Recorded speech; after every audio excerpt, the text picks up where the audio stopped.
በህዳሴ ላይ አንድም ብር እርዳታ አንድም ብር ብድር ኢትዮጵያ አልወሰደችም።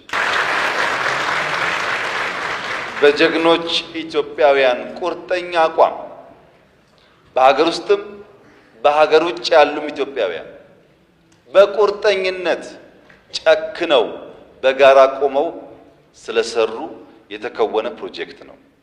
ግን በዚህ አላበቃም። ህዳሴ ከአፍሪካ አንደኛውን ሰርተናልና ሌላ አያስፈልግም እኮ አለች ኢትዮጵያ።